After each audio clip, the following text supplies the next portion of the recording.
Alors aujourd'hui, nous parlons sur le pardon, la clé de la liberté. Nous sommes dans une série. Nous avons eu plusieurs prédicateurs dernièrement, alors on a été interrompus dans nos messages, mais aujourd'hui, nous allons voir pourquoi est-il nécessaire de pardonner. 5 mots de la Bible que nous avons besoin de comprendre. Si nous devons comprendre ce que c'est le péché, si on a besoin de demander pardon pour nos péchés, on doit savoir ce que ça veut dire. Alors, péché, c'est de passer à côté de la nature de Dieu.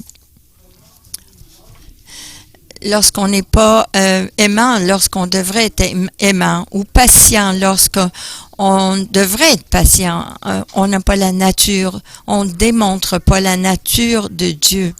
Et cela veut dire de passer à côté de la nature de Dieu. Alors la parole dit que tous sont péchés, sont privés de la gloire de Dieu. Alors nous avons tous péché et nous avons besoin de demander pardon. Le mot confesser veut dire d'être d'accord avec Dieu. Le mot confesser veut dire d'être d'accord avec Dieu. Si Dieu dit que cela n'est pas bien, nous, on donne l'excuse, j'avais une bonne raison pour faire ce que j'ai fait, mais non, si Dieu dit c'est péché, s'il dit que ce n'est pas bien, ce n'est pas bien. Même si j'avais pas l'intention de le faire, si c'est mal, c'est mal. Le mot repentir ne veut pas dire de se sentir mal, de regretter. Non, ça veut dire de penser les pensées de Dieu. Alors, si vous n'avez pas des pensées de Dieu, ça ne veut pas dire, ça veut dire alors que vous ne vous êtes pas repenti. Comme Dieu nous dit, ceci est mal. Aide-moi, Seigneur, à avoir la même conviction que ceci est mal. Les sentiments, vous savez, sont changeants. Mais la repentance, ça veut dire de changer notre façon de penser et de l'enligner avec les pensées de Dieu. Offenser veut dire offrir un appât. Je pourrais vous offenser en vous offrant un appât qui vous ferait tomber dans le péché. Mais vous ne pouvez pas être offensé à moins que vous me laissez vous offenser. Et si je vous donne un appât, alors vous devez déterminer si vous allez prendre cet appât ou non. Et pardonner, ça veut dire libérer une dette d'une personne, ce qu'il vous a fait, qu'elle soit petite ou grande. Si vos sentiments ont été blessés ou si ça veut dire la même chose, relâcher d'une dette. Libérer une personne d'une dette.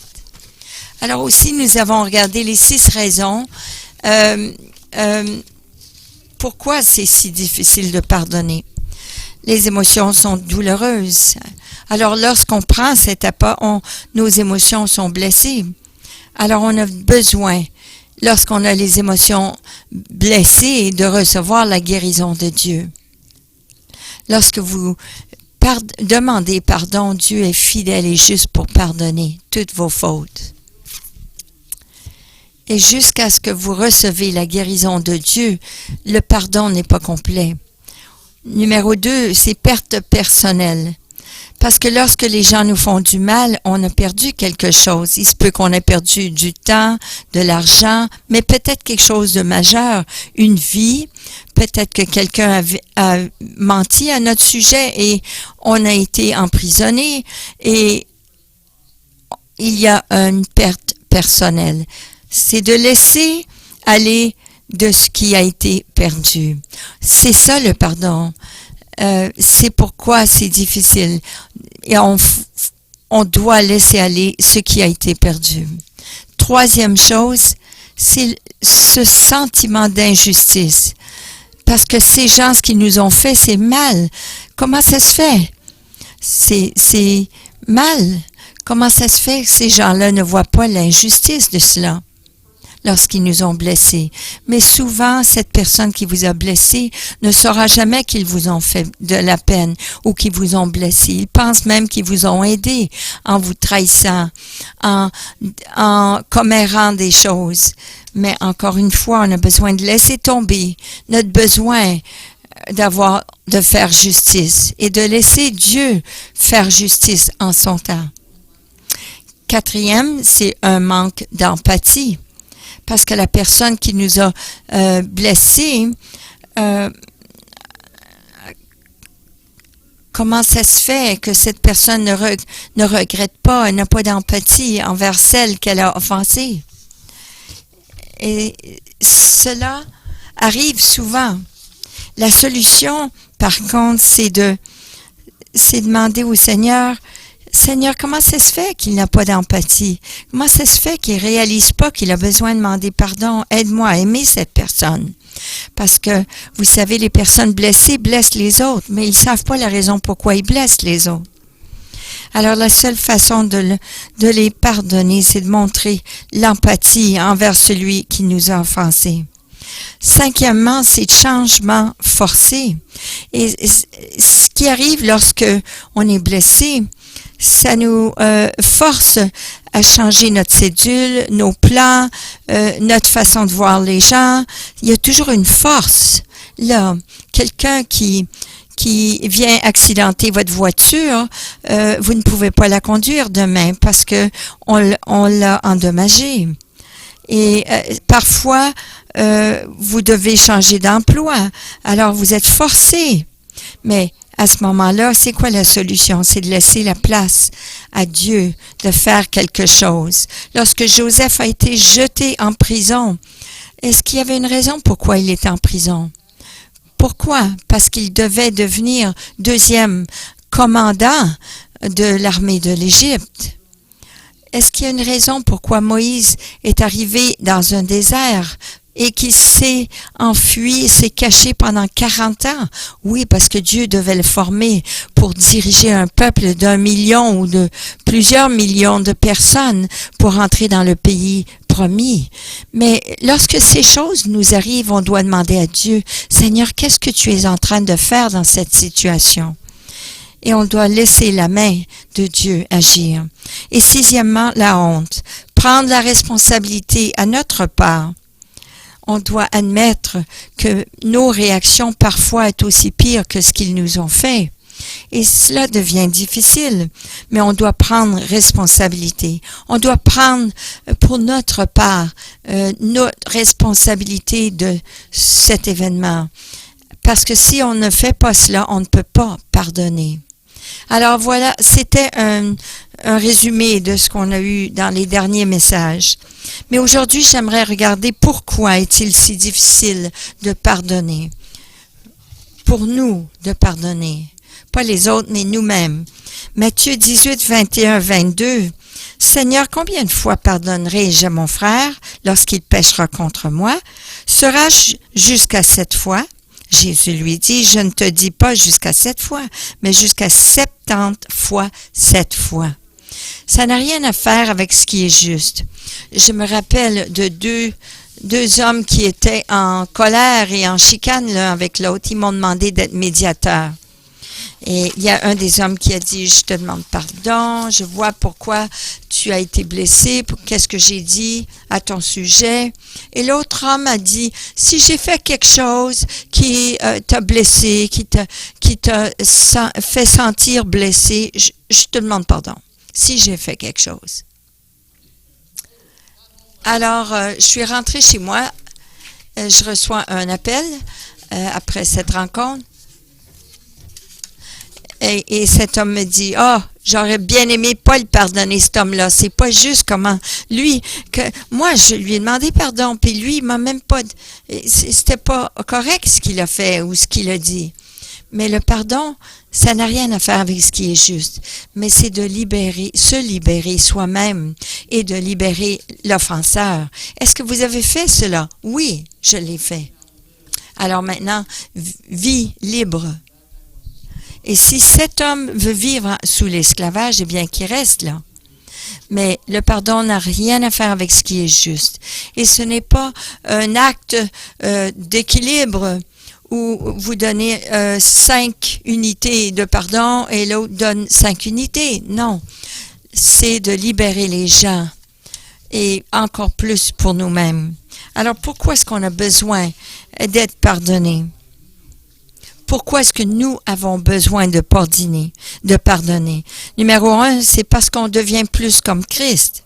Le but de Dieu pour chacun de nous, c'est de venir à la ressemblance de Christ. Éphésiens 4,13 nous dit « Jusqu'à ce que nous soyons tous parvenus à l'unité de la foi et de la connaissance du Fils de Dieu, à l'état d'homme fait, à la mesure de la stature parfaite de Christ. » C'est devenir comme Jésus. Galates 4,19 nous dit un peu le semblable. « Mes enfants, pour qui j'éprouve de nouveau les douleurs d'enfantement, jusqu'à ce que Christ soit formé en vous. » Jusqu'à ce que Christ soit formé en vous. Le but ultime des 5 ministères, évangélistes, pasteurs, prophètes, apôtres, enseignants, c'est pour nous aider à devenir à la ressemblance de Christ.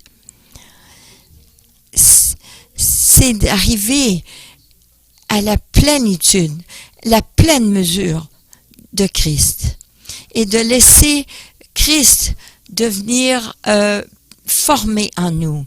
Et voilà pourquoi Colossiens 3,13 nous dit on doit être doux, pardonner.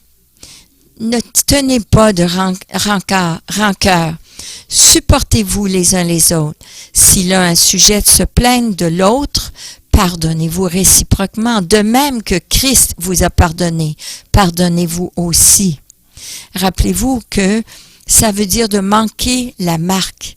Ça veut dire de manquer le caractère de Christ. Alors lorsqu'on ne pardonne pas, on ne représente pas correctement le Christ en nous. Rappelez-vous qu'on jamais on sera requis de pardonner plus que ce que Jésus a déjà pardonné à notre sujet. Jamais on vous demandera de pardonner autant ou plus que ce que Jésus a pardonné. Mais nous avons besoin de pardonner parce que Jésus a été le premier à pardonner. Et lorsque nous pardonnons, nous sommes comme Christ. Si nous voulons être comme lui, nous devons marcher dans ce mode de vie. Numéro 2, pourquoi est-ce que c'est important? Parce que nous devons avoir tous les bénéfices de ce que c'est de pardonner. La grâce, la conscience claire, toute la paix, toutes ces choses qui viennent, qui résultent d'avoir pardonné. Marc 11, 25 et 26 nous dit ceci. Lorsque vous êtes debout faisant votre prière, si vous avez quelque chose contre quelqu'un, pardonnez, afin que votre Père qui est dans les cieux vous pardonne aussi vos offenses. Mais si vous ne pardonnez pas, votre Père qui est dans les cieux ne vous pardonnera pas non plus vos offenses. C'est très intéressant ce verset, parce que ça ne dit pas si vous pardonnez, Dieu pardonne, et si vous ne pardonnez pas, Dieu ne pardonne pas. Mais ça dit, mais si votre frère, ça se peut bien que votre Père pardonne. Mais si on veut recevoir les bénéfices complets de ce que Dieu a pour nous, il faut qu'on reçoit la grâce de Dieu pour pardonner.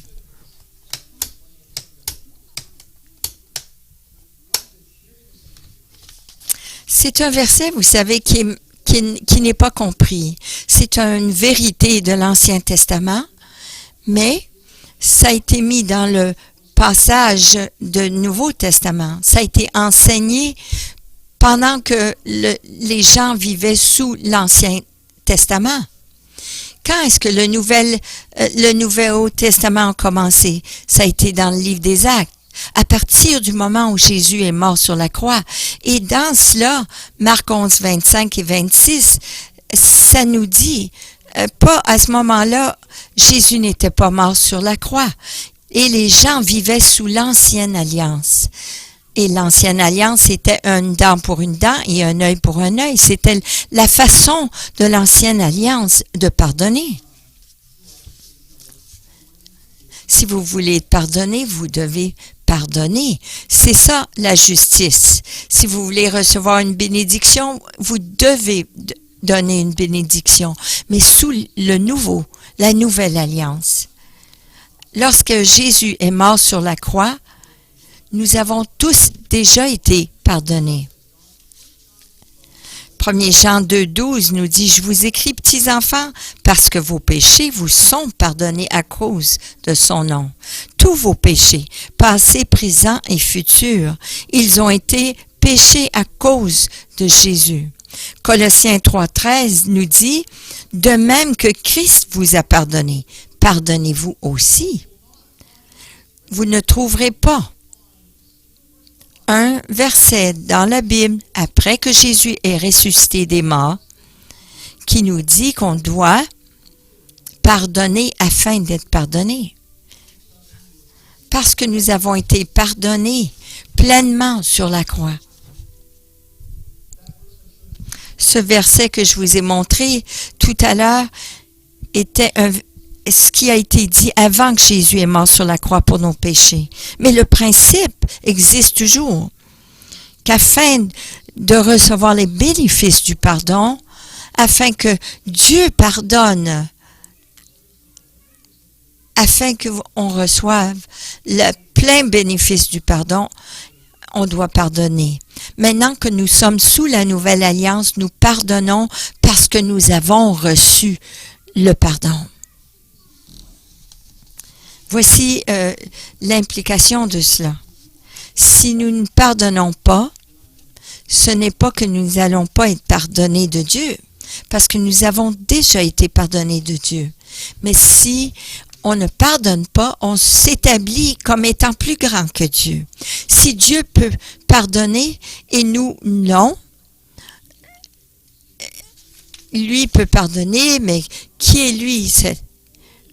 Est-ce que je suis plus sainte que Dieu? C'est pour cela que vous ne pouvez pas pardonner, mais que Dieu, oui. Alors, si vous vous établissez au-dessus de Dieu, plus grand que Dieu, comme Lucifer l'a fait, alors à ce moment-là, nous exhibitons le même orgueil que Lucifer avait. Et qu'est-ce que la Bible nous dit à ce sujet? Ça nous dit dans Jacques 4, 6 que Dieu résiste aux orgueilleux, mais il fait grâce aux humbles. Alors, aussitôt que vous refusez de pardonner, vous vous établissez plus grand que Dieu et vous êtes en opposition à Dieu. Alors, comment est-ce que Dieu peut vous donner sa joie et sa paix, sa pleine bénédiction et sa grâce lorsque vous êtes en opposition à Dieu? Vous vous êtes établi comme son adversaire, comme Satan est son adversaire. C'est pour cela qu'il n'a aucune grâce et paix et joie. Parce qu'il s'est établi au-dessus, il s'est enorgueilli et il ne résiste à Dieu. Pourquoi est-ce qu'il y a des chrétiens qui ne marchent pas dans la joie? Pourquoi est-ce qu'ils ne marchent pas dans la paix de Dieu? Pourquoi est-ce qu'ils ne ressentent pas la pleine bénédiction de Dieu? Il se peut qu'ils disent, ça fait 30 ans que je sers le Seigneur. Comment ça se fait? J'ai pas de joie. Où est la bénédiction? Où est la joie et la paix? Mais je pourrais dire, où est le pardon?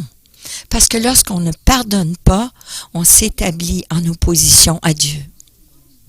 Et c'est pour cela qu'on ne reçoit pas les pleins bénéfices de ce pardon. Pourquoi est-ce qu'on a besoin de pardonner? Afin d'expérimenter la présence manifeste de Dieu. Matthieu 5, 23 et 24 nous dit, « Si donc tu présentes ton offrande à l'autel, et que là tu te souviennes que ton frère a quelque chose contre toi, laisse-là ton offrande devant l'autel. Va d'abord te réconcilier avec ton frère, et puis viens présenter ton offrande. » Lorsqu'on va à l'autel, on vient pour adorer Dieu. Et on jouit de la présence de Dieu. Mais si on retient le pardon dans notre cœur, on fait de la peine et on nuit au Saint-Esprit. on l'attriste.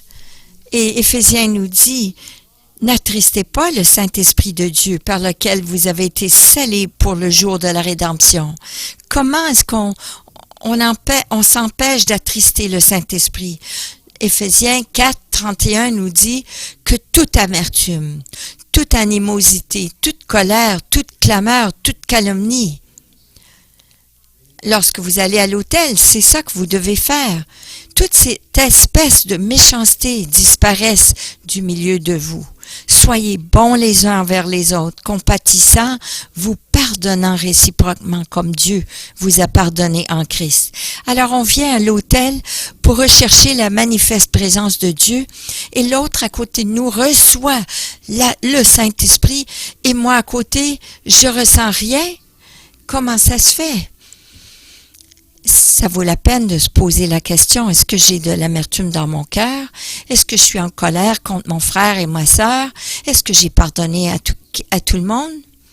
Jésus dit, si tu viens à l'autel pour expérimenter la présence de Dieu et tu manques de pardon dans ton cœur envers ton frère ou ta sœur, va vers ton frère ou ta sœur et ensuite expérimente la présence de Dieu. Si eux ne pardonnent pas, ça n'a rien à faire avec eux, ça a à faire avec nous. Parce que nous, on parle de nous, être libérés. Si eux veulent rester sous l'esclavage, ça leur regarde. Mais ça a tout à faire avec notre libération.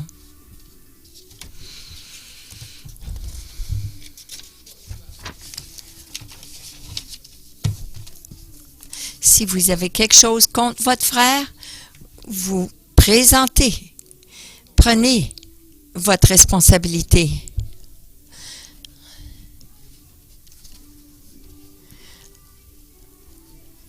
On a besoin d'aller vers eux. Vous leur donnez pas leur problème. Vous ne dites pas qu'il est 90% le problème. Non, vous venez et vous donnez votre 10% et vous leur dites pourquoi vous avez besoin d'être pardonné. J'ai besoin de demander pardon parce que j'avais ceci contre toi, mais je vois que j'avais tort. J'ai besoin de t'accepter comme tu es, comme Dieu t'accepte.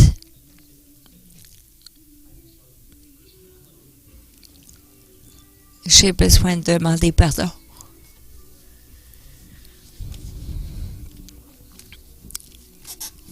Parce que ça a tout à faire avec vous et votre libération. Vous pouvez être libre maintenant. Vous faites la bonne chose.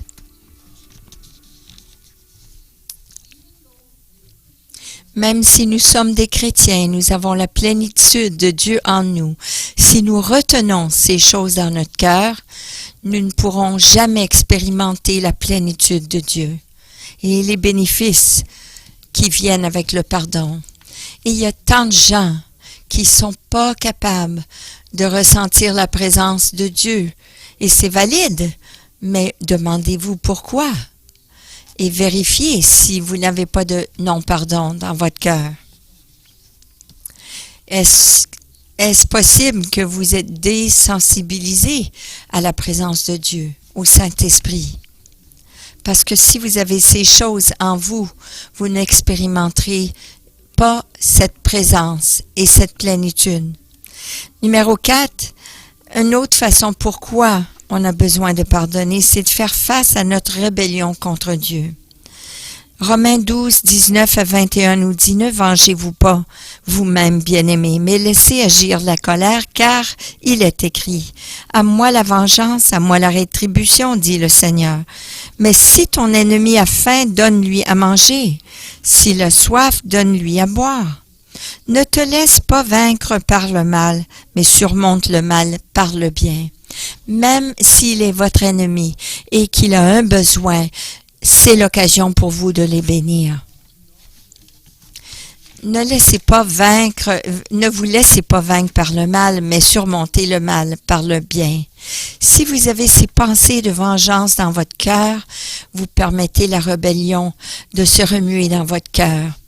Même si c'est ouvert, que c'est extérieure.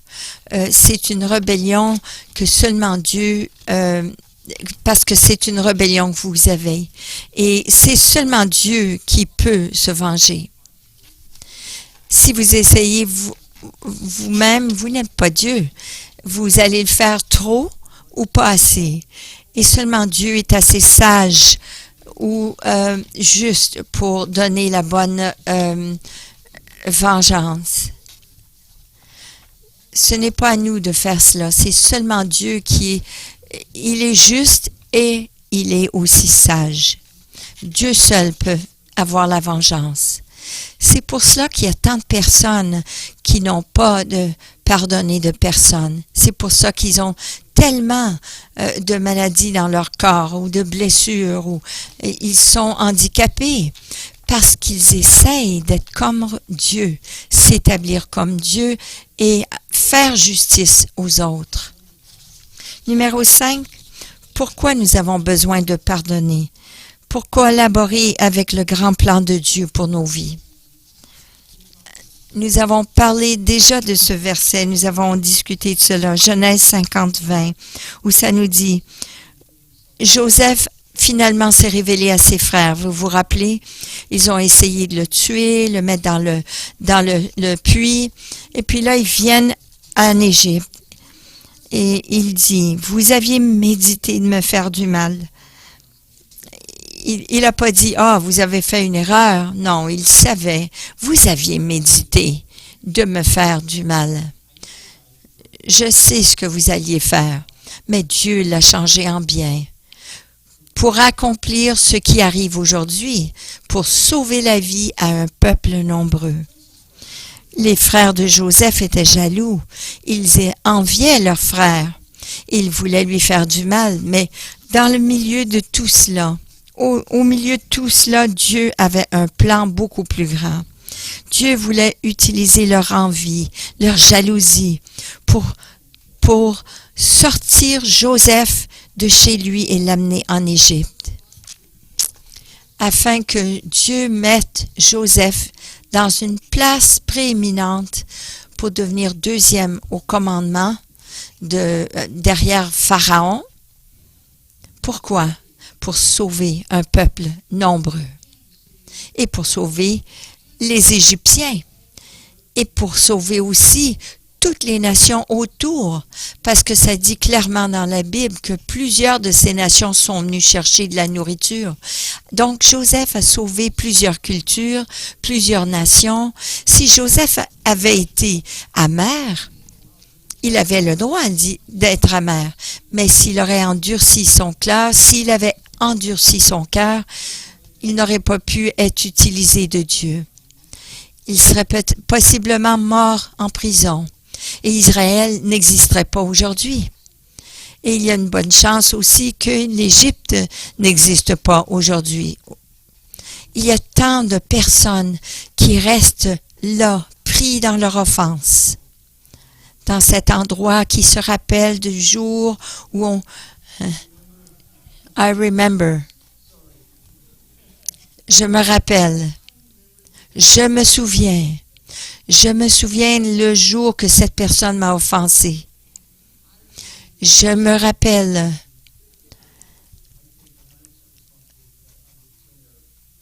Je vous demande pardon, j'ai fait une erreur là. Je me rappelle ce jour que vous m'avez pas dit bonjour. Je me souviens que vous m'avez promis, vous allez me payer le 20$ que vous me deviez, mais vous l'avez pas fait. Et on reste pris dans nos émotions autour de cette offense et on reste pris dans notre destinée parce que on n'accomplit pas pleinement ce que Dieu a pour nous, parce qu'on reste pris dans cette offense. En voilà une bonne. Israël et Jérusalem. Le Saint-Esprit est tombé le jour de la Pentecôte, remplissant tout ce monde. Juste avant que Jésus leur dit, allez par tout le monde et prêchez la bonne nouvelle et faites des disciples des nations. Et pendant toute une année, tout ce que les chrétiens juifs y faisaient. Ils se rencontraient dans la synagogue, mais le Seigneur leur a dit, ce n'est pas ça que je vous ai dit de faire, je vous ai dit d'aller par tout le monde, même vers les nations que vous n'aimiez pas. Et qu'est-ce qui est arrivé pendant toute cette année? Il y a eu une grande persécution. Tous les chrétiens qui étaient qui étaient juifs, ont été chassés du temple, ils ont dû fuir de la ville et ils ont fini par aller par tout le monde, toutes les nations pour faire ce que Dieu leur avait mandaté de faire. Et souvent, ce qui arrive, c'est que Dieu utilise même l'offense pour changer le cours de notre vie. Lorsque l'offense vient, on doit se poser la question, Seigneur, qu'est-ce que tu es en train de faire dans ceci? Dieu le permet. Il nous dit de faire ceci. On dit, oui, c'est une bonne idée. Oui, une de ces bonnes journées, je vais faire ça, ça, ça, après que j'ai fait ça, ça, ça. Mais qu'est-ce qui arrive? Lorsqu'on fait ce que Dieu nous demande de faire, là, on regarde en arrière, on dit, il y a 20 ans, le Seigneur m'a demandé de faire ça. Mais ça m'a pris beaucoup de douleur et de problèmes pour y arriver. Alors, on a besoin de pardonner. Et ce ressentiment, on doit extirper de notre cœur afin que Dieu accomplisse ses plans pour notre vie. Je vais le dire encore une fois, Dieu permet l'offense de venir parce qu'il a un plan beaucoup plus grand. Et si on reste dans l'offense et on reste amer, on ne permet pas à Dieu de faire ce qu'il veut faire pleinement. Mais Dieu va utiliser n'importe quoi pour nous. Il utilise les Assyriens, les Babyloniens. Il a utilisé plein de cultures et de pays, de nations pour amener Israël dans son plan. Et il va faire de même avec vous si vous lui laissez. Une autre raison pourquoi c'est si important de pardonner, c'est afin de nous garder dans la grâce de Dieu et plein de grâce envers les autres. Hébreux 12:15 nous dit « Veillez à ce que nul ne se prive de la grâce de Dieu, à ce qu'aucune racine d'amertume poussant des rejetons ne produise du trouble et que plusieurs n'en soient infectés. » Ça a été une réalité au début de ma vie chrétienne. Lorsqu'on vit des choses difficiles, Dieu nous donne toujours sa grâce pour nous accompagner dans ces épreuves. Il nous donne la grâce de pardonner, où on peut résister sa grâce. C'est pour cela que c'est plus difficile de pardonner quelques années plus tard, parce que maintenant on doit chercher la grâce de Dieu. Parce que lorsque l'offense arrive, Dieu nous donne la grâce pour pardonner. Et lorsqu'on choisit de ne pas pardonner, on manque la grâce de Dieu. Et Dieu nous dit, ne vous privez pas de cette grâce, parce que c'est puissant lorsqu'il nous l'offre.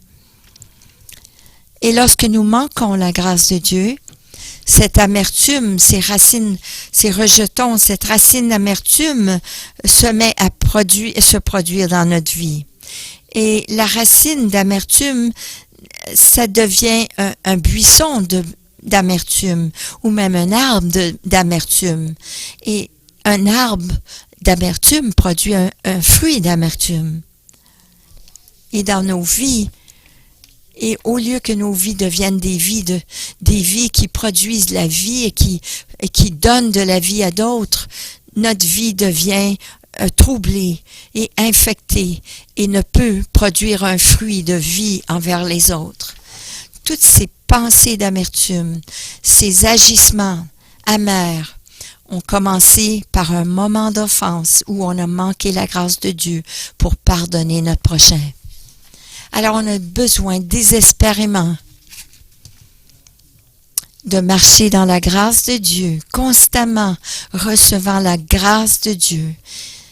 Oui, vous allez être offensés cette semaine, je suis sûre, mais il y a plein de choses qui arrivent. Mais si vous manquez la grâce de Dieu et que vous pardonnez, vous ne pardonnez pas, vous allez avoir du trouble. Mais si vous pardonnez, vous relâchez vous-même et celui à qui vous pardonnez. On ne veut pas devenir un danger à nous-mêmes et aux autres. Une autre raison pourquoi on a besoin de pardonner. On a besoin de pardonner désespérément. C'est de garder notre vision du Christ claire. Hébreux 12, 14 nous dit « Recherchez la paix avec tous et la sanctification, sans laquelle personne ne verra le Seigneur. »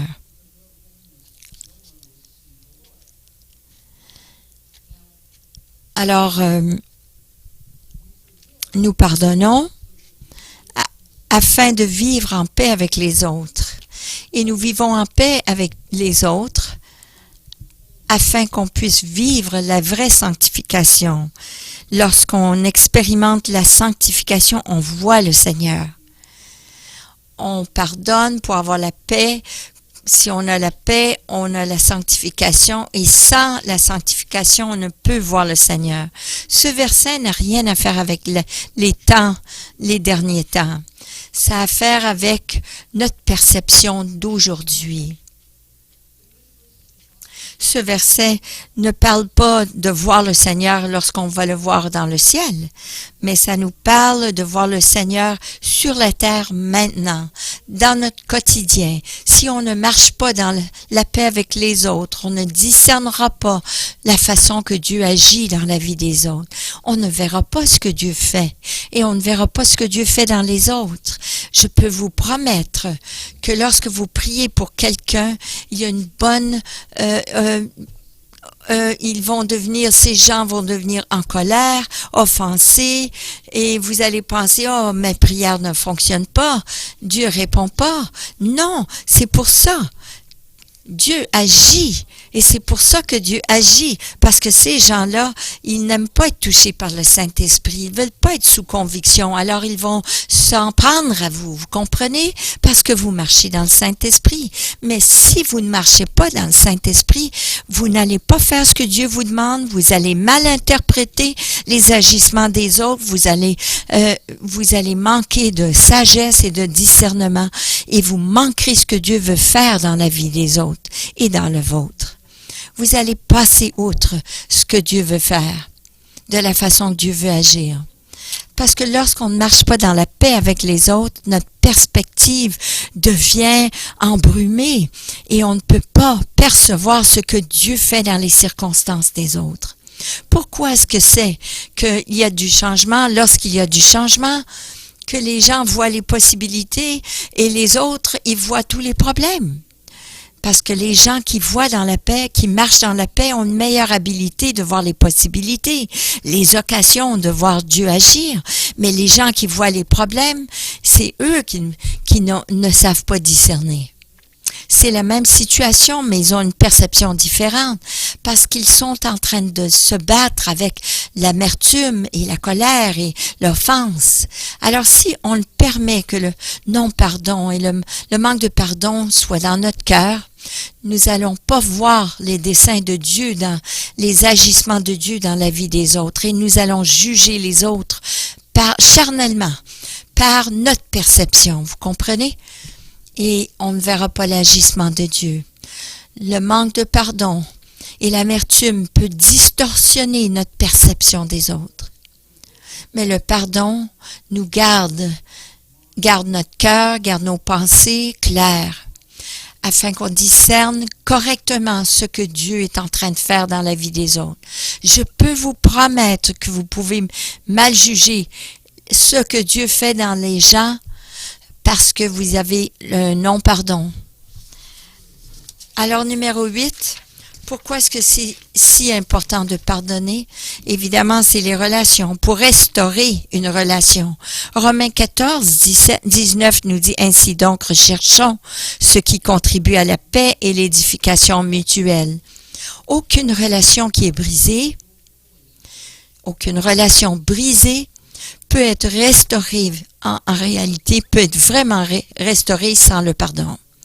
On ne peut pas restaurer une relation sans le pardon. Il y a la restauration qui est possible s'il y a la paix et l'édification mutuelle.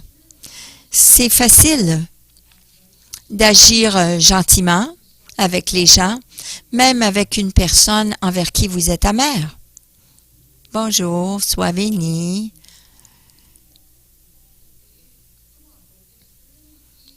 C'est facile d'être gentil avec quelqu'un envers qui vous avez un non-pardon.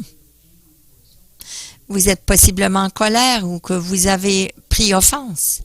Mais lorsque vous pardonnez vraiment, c'est là que vous pouvez édifier, les supporter, d'aller les voir à la maison et leur dire « Ah, j'ai vu cette opportunité, cet emploi, je suis sûre que ça serait bon pour toi. » Vous ne pouvez pas rechercher le bien de quelqu'un, sa bénédiction, sans le pardon. Vous comprenez? C'est pour cela que vous devez prendre tous les efforts, faire tous les efforts d'édifier mutuellement les uns les autres. Vous devez apprendre à pardonner. Parce que c'est seulement ceux qui pardonnent qui peuvent vraiment penser au bien-être de l'autre. Vous pouvez les endurer, mais vous ne pouvez pas travailler à leur bien-être. Le pardon, c'est la seule façon d'être sincère et à encourager les autres et de vivre en paix avec eux. Ça vient du pardon. La 9e raison pourquoi on a vraiment besoin de pardonner, c'est que ça nous garde dans la place du repos de Dieu. Matthieu 11, 28 et 29 nous dit « Venez à moi, vous tous qui êtes fatigués et chargés, et je vous donnerai du repos. Prenez mon joug sur vous et recevez mes instructions. » C'est reposant juste de lire ce verset. La Bible dit, si vous savez que Dieu a promis à tous ses enfants un endroit, un repos, une place de repos. C'est pour chacun de ses enfants. Mais le repos est seulement trouvé lorsque nous prenons sur nous son joug et que nous recevons. Et ce joug-là inclut le pardon. Ça ne veut pas dire prendre son joug et Dieu va me traîner d'une place à l'autre. Non. Non. Il va s'abaisser, comme Jésus a dit dans Philippiens 2. Il va venir à notre niveau et il va mettre son joug avec nous. Et ça veut dire de se sacrifier soi-même, de pardonner, d'être humble. Alors son repos est disponible pour nous, alors on doit prendre son pardon. Hébreux 4.1 nous dit « Craignons donc, tandis que la promesse d'entrer dans son repos subsiste encore, qu'aucun de vous ne paraisse être venu trop tard. » On ne doit pas paraître d'être venu trop tard. Sa promesse de repos est disponible pour nous. Et comment s'assurer que nous ne paraissons pas être venus trop tard? Alors, c'est que nous devons faire Colossiens 3.15, que la paix de Christ règne dans nos cœurs. Si nous voulons entrer dans le repos de Dieu, nous devons laisser la paix de Christ régner dans nos cœurs. Nous ne pouvons pas avoir la paix régner dans nos cœurs et avoir de l'amertume et de la colère et la jalousie et le non-pardon dans nos cœurs. On ne peut pas avoir les deux, on doit choisir lequel on va avoir dans nos cœurs. On ne peut pas avoir la paix et le non-pardon dans nos cœurs en même temps. Et la seule façon d'entrer dans le repos de Dieu, c'est de s'assurer que c'est la paix de Dieu qui règne et non cette amertume et ces souvenirs d'offense. Alors si on veut la paix et le repos de Dieu, on doit se libérer du non-pardon. C'est tout pour nous, ça. On peut parler de l'autre personne, parce que oui, il y a une place où l'autre personne va être libérée aussi, mais ceci est pour nous.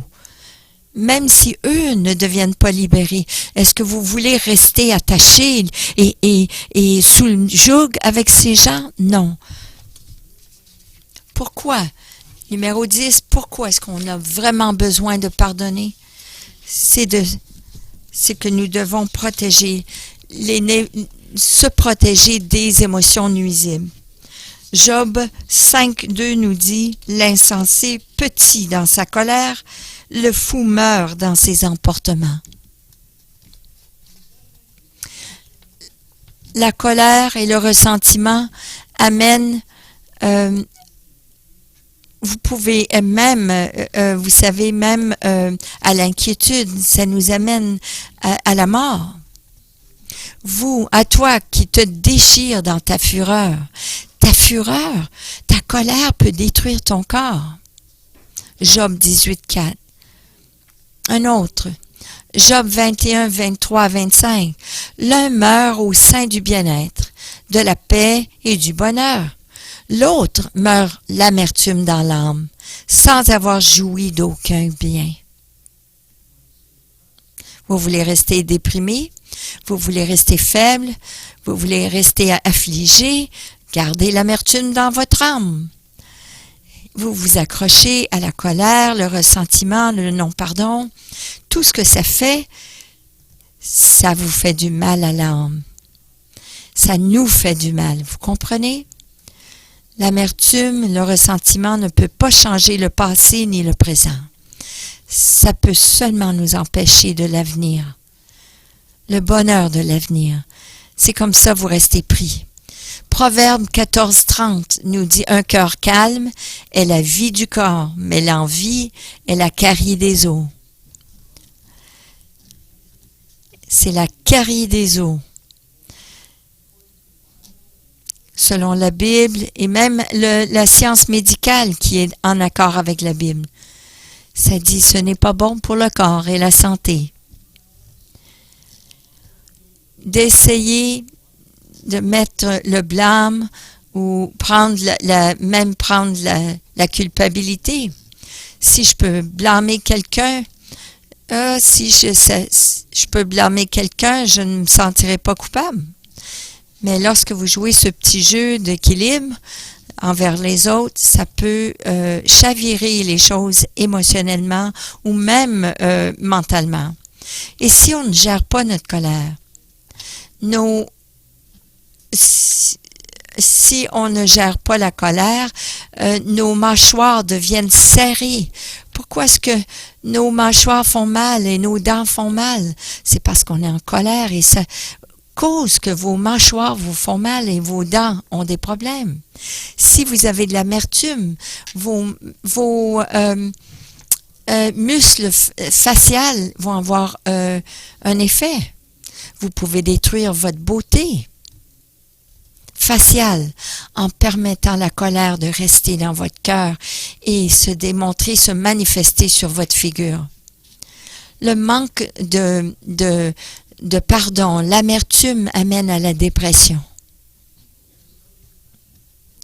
Les gens qui combattent la dépression, posez-vous la question, qui vous a fait du mal? Qui vous a fait du tort? Il y a 20 ans, il y a 30 ans, l'amertume peut causer de la maladie dans les os qui affecte aussi notre sang. Et là, vous avez toutes sortes de maladies juste à cause de l'amertume et le manque de pardon. Ça réduit votre système immunitaire. Même le cancer, les cellules de cancer à grandir dans votre corps. On affaiblit notre système immunitaire par l'amertume et la colère et le non-pardon. Même il y a 35 ans, la science médicale disait que 95% des maladies sont basées sur le non-pardon ou l'amertume. On disait cela il y a 35 ans. Déjà, c'était ça l'analyse. C'était relié à le manque d'amour envers les autres. Je ne peux pas garantir quelle chose avec laquelle vous combattez. Mais tout ce que je peux vous encourager de faire, c'est de regarder à votre cœur. Avez-vous du non-pardon? Avez-vous de l'amertume envers un patron, envers un frère, une sœur, un voisin, une parenté? Voici 10 raisons pour nous, de pardonner. Proverbes 17 et 22 nous dit ceci. Un cœur joyeux est un bon remède, mais un esprit abattu dessèche les eaux.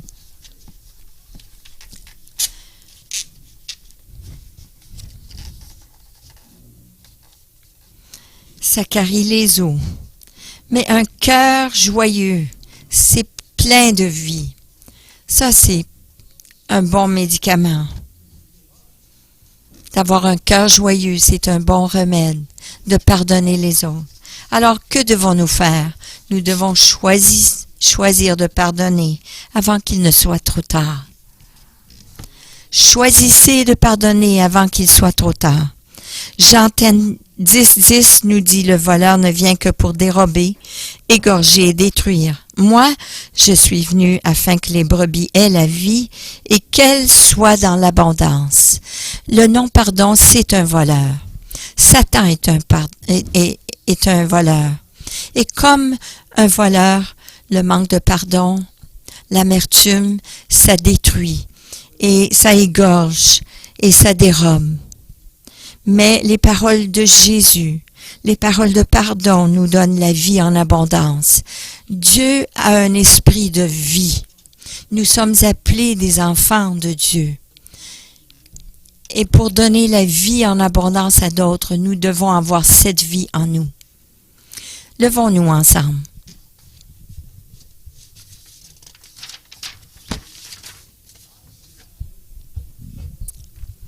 Je ne sais pas quoi d'autre faire, sauf vous plaider avec vous, supplier.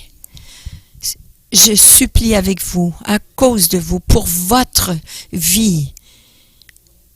Pardonnez. Prenez la grâce de Dieu et dites aujourd'hui, je choisis de pardonner. Il se peut que j'ai passé à côté de ta grâce il y a 20 ans, 15 ans, 30 ans.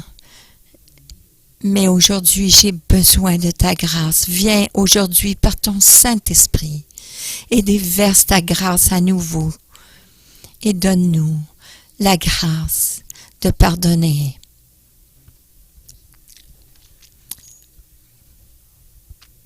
Et la prochaine fois, nous allons traiter le sujet comment pardonner.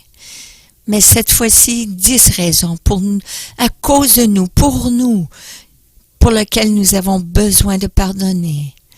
Nous avons besoin d'être libres, libérés pour nos familles, nos enfants, nos époux, nos épouses. Je vous supplie.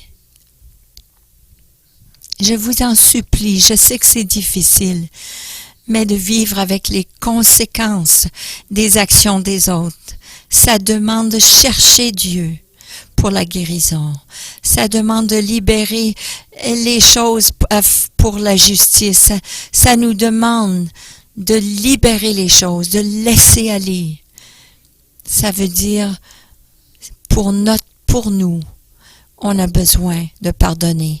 Mettez votre main sur votre cœur, je vous demande. Je ne veux pas manquer la grâce de Dieu aujourd'hui. Je ne veux pas manquer cette grâce. Alors, Père, maintenant, je te demande, pour moi, pour la cause de tous ceux qui sont présents ici, déverse ta grâce encore une fois. Dieu, on le sait. On sait que si on ramène toutes ces choses, ça va ramener l'amertume. Ça va faire mal. C'est comme une jambe qui est cassée, qui n'a pas été remédiée, qui n'a pas été mise correcte.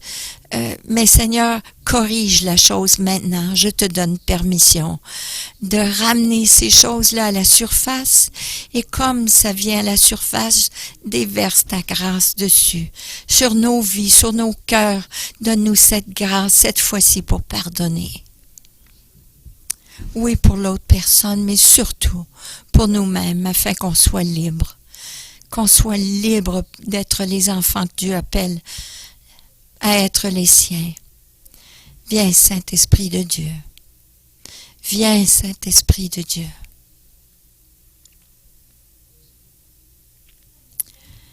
Déverse ta grâce.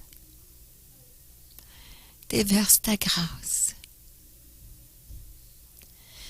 Déverse ta grâce. On ne veut pas le manquer cette fois-ci. Oh, on ne veut pas que ça soit trop tard cette fois-ci.